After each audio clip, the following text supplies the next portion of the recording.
స్నేహితులారా, ఈ సమయాన్ని బట్టి దేవునికి వందనాలు తెలియజేస్తూ ఉన్నాను. ప్రేమపూర్వకంగా మిమ్మల్ని అందరినీ వాక్య ధ్యానంలోనికి ఆహ్వానిస్తూ ఉన్నాను. ఈటే దూయు వారి నుండి అనే ఆలోచనను మీతో కూడా పంచుకోవడానికి ఇష్టపడుతూ ఉన్నాను. కనుక దేవుని యొక్క వాక్యమును మీరు ముగింపు వరకు ఆలకించాలని మీ కుటుంబ సభ్యులతోనూ తోటి విశ్వాసులతోనూ ఈ వీడియో షేర్ చేసుకోవాలని మీ ప్రార్థన మనవులు ఎట్టివైనను కామెంట్స్ రూపంలో కానీ ఫోన్ కాల్ ద్వారా కానీ తెలియజేయండి. నమ్మకంగా మీ కొరకు ప్రార్థిస్తాము. ఈ వీడియో మీ ఆధ్యాత్మిక జీవితంలో ఉపయోగకరంగా ఉంది అని మీకు అనిపిస్తే దయచేసి ఈ ఛానల్ను సబ్స్క్రైబ్ చేసుకొనవలసినదిగా మనవి చేస్తూ ఉన్నాను. లేఖనము కీర్తనలు 35వ కీర్తన 3వ వచనం. ఈటే దూసి నన్ను తరుము వారిని అడ్డగింపుము, నేనే రక్షణ అని నాతో సెలవిమ్ము. స్నేహితులారా, పాత నిబంధన కాలంలో శత్రువులను లేదా ఒక వ్యక్తిని యుద్ధంలో ఓడించడానికి కానీ చంపివేయడానికి కానీ పదునైన ఆయుధములను వాడేటటువంటి వారు. ఈ పదునైన ఆయుధాలలో వారు ఆ రోజు ఆ దినాలలో వాడిన ఆయుధాలలో ఈటే ఒకటండి. ఈటే అంటే ఒక పొడవైన కర్ర లాంటి ఆయుధము. దాని చివర చాలా పదునుగా ఉండి ఎదుటి వాళ్ళ మీద దాడి చేసేటటువంటి విధానాన్ని మనము గమనించవచ్చు. అది పొడవైన కర్ర లాంటి ఆయుధం కనుక వేరే వ్యక్తి మీద ఈజీగా దాడి చేయడానికి విసిరి, అతడు కొంచెం దూరంలో ఉన్నా కూడా విసిరి అతన్ని గాయపరచడానికి చంపివేయడానికి అనుకూలమైన ఆయుధంగా ఉండింది.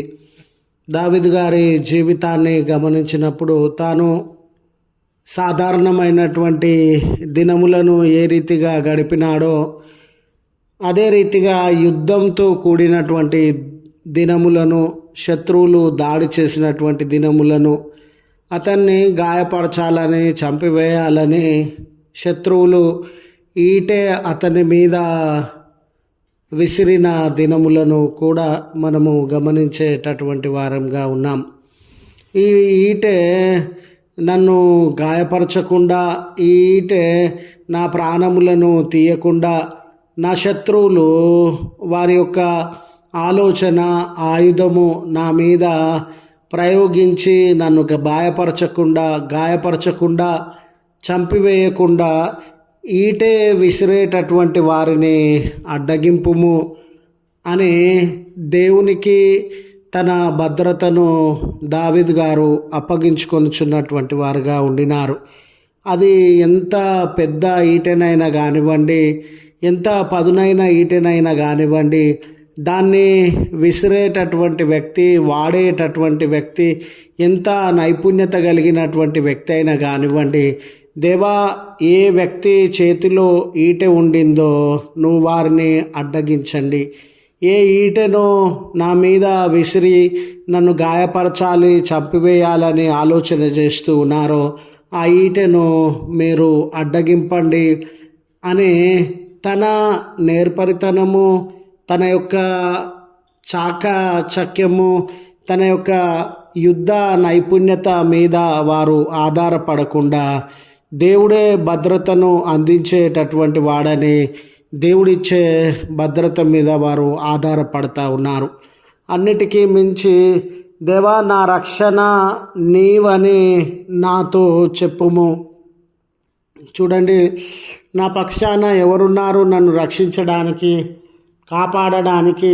ఇలాంటి పదునైన ఆయుధములు నా జోలికి రాకుండా అడ్డగించడానికి అని దావీదు గారు పరిశీలన చేసుకొనుచు, దేవా, నీవే రక్షణ అని నాతో చెప్పండి. శత్రువులుండినారు, ఆయుధములుండినవి, గాయపరిచేవారు ఉండినారు, దాడి చేసేవారు ఉండినారు, చంపివేయాలని యోచన కలిగినటువంటి వారు ఉండినారు. వారందరిలో, వారి ఆలోచనలన్నిటిలో కూడా మీరు రక్షణగా, కాపుదలగా నాకుండండి అని వారు దేవునికి మనవి చేస్తూ ఉన్నాడు. వారు మనవి చేసిన రీతిగానే దేవుడు వారి ప్రార్థనలను ఆలకించి వారి జీవితంలో ఎన్నో యుద్ధములు, ఎంతోమంది శత్రుదాడులు జరిగిన, వేల మంది అతని ప్రాణాలను తీయవలెనని ప్రయత్నించిన ఏ హాని, ఏ తెగులు వారి జీవితంలో సంభవించకుండా దేవుడు కాపాడినట్లు మనము గమనించగలుగుతాం. ఈరోజు నీవు అంటే గిట్టనటువంటి వారు, నీ శత్రువులు నిన్ను నష్టాల పాలు చేయాలని, కష్టాల పాలు చేయాలని, అవమానముల పాలు చేయాలని, నిన్ను వెలివేయాలని, బాధ పెట్టాలని ఆలోచించేటటువంటి వ్యక్తులు నీ చుట్టూ ఉండొచ్చు. నీ శత్రువులు నీ చుట్టూ ఉండవచ్చు.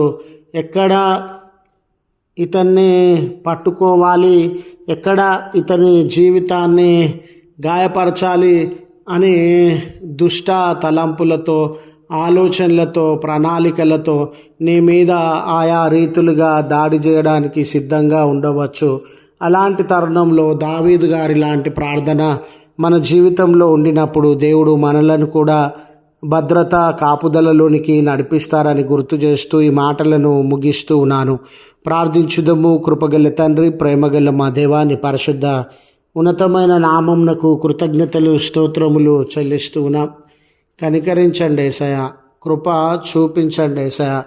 నిజమే, మేమంటే గిట్టనటువంటి వారు, శత్రువులుగా భావించినటువంటి వారు మమ్మల్ని పడద్రోయాలని, నష్టాల పాలు చేయాలని, కష్టాల పాలు చేయాలని యోచించేటటువంటి వారు ఆయా రీతులుగా వారి ప్రణాళికలతో, ఆయా రీతులుగా వారి ఆలోచనలతో, మరి దుష్ట తలంపులతో మా మీద దాడి చేస్తూ ఉన్నటువంటి వేళ అయా వారి యొక్క ప్రణాళికలన్నిటినీ మీరు దూరపరిచి మీ భద్రతను మా జీవితంలో అనుగ్రహించండి.